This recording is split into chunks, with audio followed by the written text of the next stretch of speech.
Hey guys, this is Adib from All Things Caps here. I do apologize for the lack of videos in the last 2.5 weeks. I've been busy with school and just life in general. I don't want this to become a reoccurring thing where I said I would make weekly uploads and then, it's just going to be like every 2 weeks, 3 weeks. It's not going to be like that. I do apologize, especially now that the season is getting closer and especially preseason games are wrapping up. There'll definitely be a lot more content. And in the last 2 or so weeks, we've had a lot of news come out about the Whitecaps. So thankfully, this video will be longer. I'm going to recap everything that happened. And hopefully next week, we'll have another video. Thank you guys, and apologies for everything. And another note, I actually do have an editor now.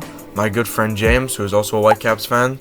So thankfully, I will be plugging him in the description. You guys can go check out his social media and that stuff. So thankfully, now the video quality should be a lot better. The editing will be better.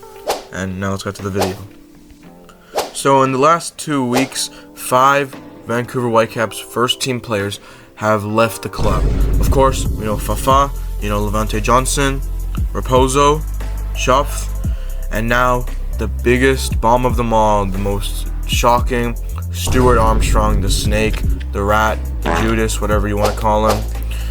And we've signed one player, a young Canadian, Jaden Nelson. So first things first, I want to thank Fafa, Levante, Schopf, and Raposo for the time at the club. Although, some of them were not perfect. Like Raposo and Schopf, for me personally, I think Raposo should have stayed. I never really liked Schopf as a player much, but I do respect and I do appreciate the time he came for the club. But Stuart Armstrong, he can just fuck off. He's a snake. He's a Judas. He came to get match fit here. He fucked off. He was here for 4 months, played 11 games, and now he went fucked off back to England. I mean, I hope he doesn't do good. He's an asshole, to be honest. I want to discuss why these players left, though. Raposo and Schopf, they could have been picked up by the Vancouver Whitecaps, their contracts, but they were chosen not to. They were negotiating. I don't know what happened with Schopf, but there was a lot of rumors and there was a lot of speculation of Raposo. Raposo even confirming himself that no, he was not asking for a lot of money, as some journalists like Glass City were saying, and there was like a big deal about it. I don't want to get too much into it, but so Raposo and Schopf were not picked up. Fafa left also because his contract was not picked up. Levante was also not picked up, but Stuart Armstrong, I'm pretty sure he signed until 2026, something like that. He forced his way out of the club, and we got around $500,000 for him. It's not good business, it's really not. But I also want to discuss about our new player, Jaden Nelson. I don't think it's a bad signing, but at the same time, it's not like a good signing. We don't know much about him. We know he kind of did flop a bit when he was a bit younger. He's only like 22, something like that. He still has time to come back, but yeah, we need to definitely sign a winger or something. We need to sign a proper attacking player. I know there's interest from a Chilean player, and I know that we fucked up the Duarte transfer. He should have came, but he didn't because, the front office, it's classic Whitecaps. So that's all we have for transfers. Hopefully, I'll make another video if we do sign an attacking player. Hopefully. And of course, the Vancouver Whitecaps have had preseason games. They've traveled to Marbella, Spain to play a couple preseason games. The first of these preseason games was against Polish side Raquel Czestochowa, and apologies if I'm pronouncing that wrong. We lost 3-2 with goals from Renko and Tristan. The second preseason game that the Vancouver Whitecaps played was against St. Patrick's Arleta FC, Irish side, and we drew 1-1 with Damir Krylak scoring like a last-second penalty. It was in stoppage time. And the third and final game that they've played so far has been against a Ukrainian Premier League side, FC LNZ Cherkasy. We won 2-0 with goals from Ryan Gold and Pedro Vite. My opinions of these games, I mean, it's preseason, it's in Spain, they're probably not too match fit. I mean, it's not really like the alarm bells have to be ringing, but unfortunately, I'm not looking too forward. I'm not looking too confident in this new season, unless we can sign Mbappe or Holland or something. I don't think we're gonna do much better than last season. Maybe Sorensen will have better tactics or whatever. But for now, things just seem to be okay, I guess. We did win our last game, which was good against the Ukrainian side, but we were undefeated in both our first 2 games. It's iffy, with preseason, it's always, with this team, it's always kind of hard to tell.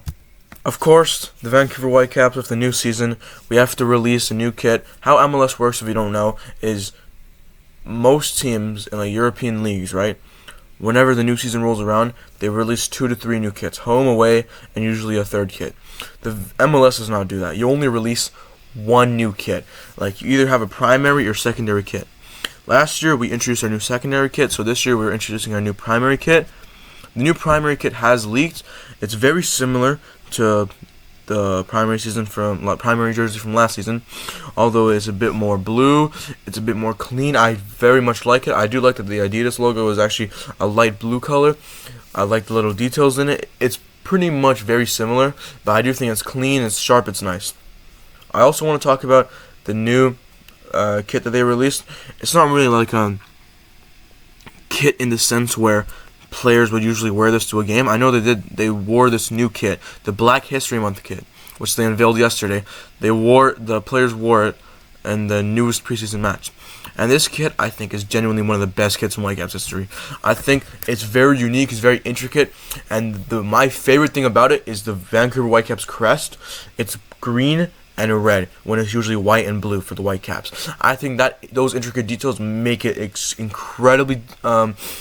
incredibly unique. I know it's very similar to Arsenal's away kit this season, but at the same time, I do think it's very nice. I do think it's very chic. I really like this one, and this season we're looking like we're having some nice kits, and that's basically it for the kits. I'm not so sure when the official kit will release, probably soon, as it's already been leaked. It's in stores, some stores in Vancouver, so we'll have to see in the coming weeks. That's all the news released in the last 2 weeks or so. Now we're caught up to the present day. If anything happens, of course, we will make a new video about it. Me and my editor, we're going to be hard at work, pumping out these videos at least once a week. Matchday vlogs are going to be coming soon, now that the season is only a few weeks away.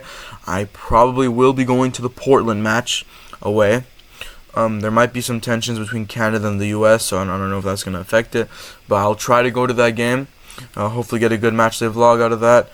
Thank you guys so much for the support. The last videos have been getting over 100 views, where we've broken 50 subscribers. It's very impressive. Thank you guys for the support in such a short time. Stay safe. You guys have a great week, and up the Caps.